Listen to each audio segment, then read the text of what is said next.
અમરેલી જિલ્લાના જાફરાબાદ તાલુકાના બાબરકોટ ગામે UltraTech cement limited unit Gujarat cement works company GCW દ્વારા કરવામાં આવતા બેફામ પ્રદૂષણ બાબતે બાબરકોટ ગામના ખેડૂતો અને સરપંચ દ્વારા અમરેલી કલેક્ટરને રજૂઆત કરવામાં આવી. બાબરકોટ ગામે અલ્ટ્રાટેક સિમેન્ટ લિમિટેડ સિમેન્ટ કંપનીનું ખૂબ જ મોટું માઇનિંગ લીઝ બાબરકોટ ગામે આવેલું છે. આ કંપની દ્વારા ખૂબ જ પ્રદૂષણ ફેલાવવામાં આવી રહ્યું છે, જેના કારણે ગામના ખેડૂતોના પાકોને ખૂબ નુકસાન થઈ રહ્યું છે. પ્રદૂષણના કારણે ગામના ખેડૂતો યોગ્ય પાક લઈ શકતા નથી, તેમજ આ કંપની દ્વારા ગામની ખૂબ નજીક માઇનિંગ કરી રહી છે, જેના કારણે ગામનો મુખ્ય પાક જે દેશભરમાં પ્રખ્યાત બાજરાનું ઉત્પાદન ખૂબ ઘટ્યું છે, જેના લીધે ખેડૂતોને પોતાના પરિવારનું ગુજરાન ચલાવવાનું ખૂબ મુશ્કેલ થયું છે. આ કંપની દ્વારા ગામની ખૂબ નજીક માઇનિંગ કરવામાં આવતું હોવાથી આજુબાજુની ખેતીમાં ખૂબ પ્રદૂષણ ફેલાવે છે, જેના લીધે પાકો બળી જાય છે. તેમજ બાબરકોટ ગામે આવેલ ગૌચર સર્વે નંબર 198, 214 અને સરકારી પડતર જમીન સર્વે નંબર 366 નજીક માઇનિંગ કરવામાં આવી રહ્યું છે, જેના કારણે ગૌચરણ અને સરકારી પડતર જમીનને ખૂબ જ નુકસાન પહોંચાડવામાં આવી રહ્યું છે. આ કંપની દ્વારા કરવામાં આવતા માઇનિંગ આસપાસમાં આવેલ ગૌચરમાં ડસ્ટિંગ જતા પશુઓના આરોગ્યને ખૂબ નુકસાન થઈ રહ્યું છે, જેના કારણે પશુઓના મૃત્યુદર ખૂબ જ વધ્યો છે.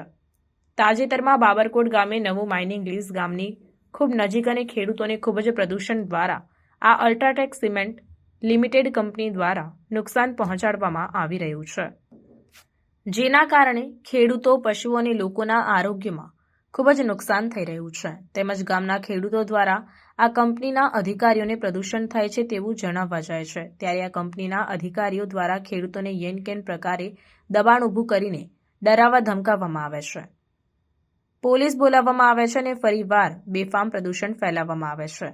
ત્યારે આ બાબતોને ધ્યાને લઈ ગામના બહોળા જન સમુદાયના આરોગ્ય, ખેડૂતોના પાકોને થતા નુકસાન અને પર્યાવરણને થતા નુકસાનને અટકાવીને જાહેર હિત અને માનવ હિતને થતા નુકસાન સામે યોગ્ય કાર્યવાહી કરવા રજૂઆત કરવામાં આવી છે. અમરેલી જિલ્લાના જાફરાબાદ તાલુકાના બાબરકોટ ગામે UltraTech cement Gujarat cement workers GCW cement કંપનીનું મોટા ભાગનું માઇનિંગ લીઝ બાબરકોટ ગામની જમીન પર આવેલું છે.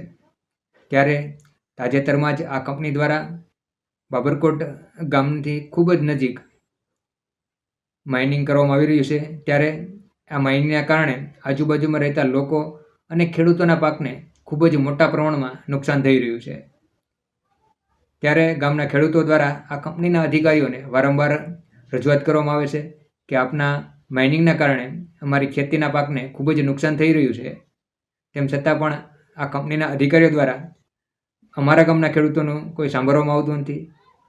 ઉલટાનું એનકેન પ્રકારે દબાણ ઊભું કરી તેમને ડરાવવા ધમકાવવામાં આવે છે. ત્યારે આજરોજ અમે માનનીય કલેક્ટર સાહેબ અમરેલીને રૂબરૂ મુલાકાત કરી છે, લેખિત અને મૌખિક રજૂઆત કરવામાં આવી છે. અગાઉ પણ આ બાબતે અમે માનનીય કલેક્ટર સાહેબને રૂબરૂ લેખિત અને મૌખિક રજૂઆત કરવામાં આવી છે. તેમ છતાં પણ આ કંપની દ્વારા બેફામ પ્રદૂષણ ફેલાવવામાં આવી રહ્યું છે, જેના કારણે અમારા ગામના ખેડૂતોના પાકને ખૂબ જ મોટા પાયે નુકસાન થઈ રહ્યું છે.